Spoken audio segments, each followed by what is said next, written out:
اللہ کے بہت بڑے ولی ہیں، بہت بڑے ولی ہیں، نام ہے سری سکتی۔ توجہ چاہوں گا، نام ہے سری سکتی۔ سری سکتی کے محلے میں ایک بہت بڑا شرابی رہتا تھا، بہت بڑا شرابی رہتا تھا۔ 24 گھنٹے وہ شراب کے نشے میں ڈوبا رہتا، غرق رہتا تھا۔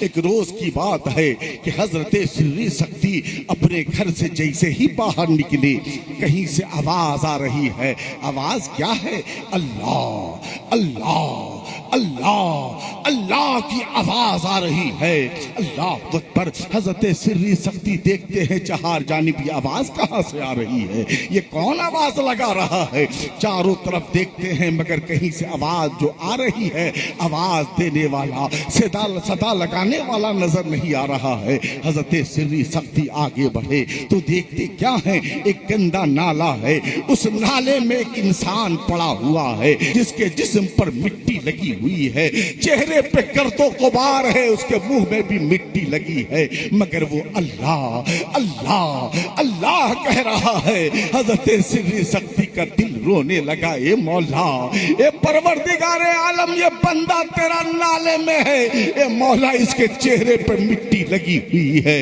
اس کے ہونٹ میں مٹی لگی ہے، مگر اے مولا تیرا نام لے رہا ہے، تیرا نام لے رہا ہے۔ حضرت سری سکتی کا دل رونے لگا، نانا ایسا نہیں ہو سکتا، ایک انسان گنہگار صحیح مگر یہ اللہ اللہ اپنے منہ سے کہہ رہا ہے، اس کے منہ میں مٹی لگی ہوئی ہے، یہ مناسب نہیں ہے۔ حضرت سری سکتی اس انسان کو نالے سے نکالتے ہیں اور نالے سے نکالنے کے بعد ایک مقام پہ رکھتے ہیں اور رکھنے کے بعد پانی لے کر آتے ہیں، اس کے منہ کو دھو رہے ہیں، اس کے چہرے کو دھو رہے ہیں، اس کے جسم کو دھو رہے ہیں، اور دھونے کے بعد حضرت سری سکتی آگے چلے گئے۔ جب سری سکتی آگے چلے گئے تو اس انسان کے پاس لوگوں کی بھیڑ لگ گئی اور کہا، اے انسان تو بہت بڑا گنہگار و بدکار و سیاہکار ہے، تو بہت بڑا شرابی ہے، یہ تو پورا محلہ جانتا ہے،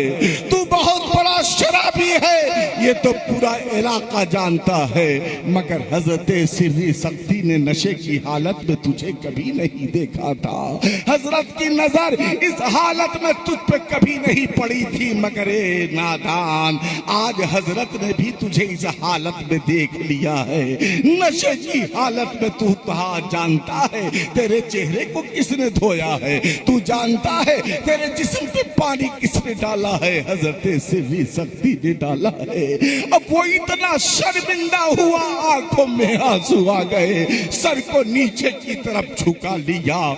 شام ہو گئی، اندھیرا چھا گیا، لوگ اپنے اپنے گھر گئے، مگر وہ نوجوان وہیں پر بیٹھا ہے، سجدے میں سر جھکایا ہے تو اٹھانے کا نام نہیں، رب کی بارگاہ میں روتا چلا جا رہا ہے۔ رات کے آدھے حصے گزر گئے، 12 بجے کے بعد حضرت سری سکتی مسجد میں تہجد کی نماز پڑھنے گئے۔ آپ کا معمول تھا ہمیشہ آپ تہجد کی نماز پڑھنے مسجد میں جاتے، جیسے ہی سری سکتی مسجد میں گئے دیکھتے کیا ہے، ایک نوجوان ہے جو پہلے سے وہاں موجود ہے اور سجدے میں ہے۔ حضرت سری سکتی حیران ہو گئے، مولا یہ پروردگار عالم، اس سے پہلے کوئی نہیں تھا جو مجھ سے پہلے مسجد میں آ کے تہجد کی نماز پڑھے، یہ پروردگار عالم کافی دنوں سے میں نماز پڑھتا ہوں، تہجد ادا کرتا ہوں، مگر مولا میں نے کبھی کسی کو نہیں دیکھا تیری بارگاہ میں رات کے اس حصے میں سجدے میں ہو، یہ مولا کون ہے، یہ پروردگار عالم یہ کون ہے جو تیری بارگاہ میں سجدے میں ہے۔ حضرت سری سکتی کھڑے ہو کے دیکھ رہے ہیں، جب کچھ دیر گزر گیا وہ نوجوان سجدے سے سر اٹھاتا ہے تو حضرت سری سکتی کی نظر جب پڑی تو حیران ہو گئے، یہ وہی نوجوان تھا جو نشے کی حالت میں نالے میں پڑا ہوا اللہ اللہ کہہ رہا تھا۔ حضرت سری سکتی نے رب کی بارگاہ میں ہاتھ اٹھا دیا، مولا اے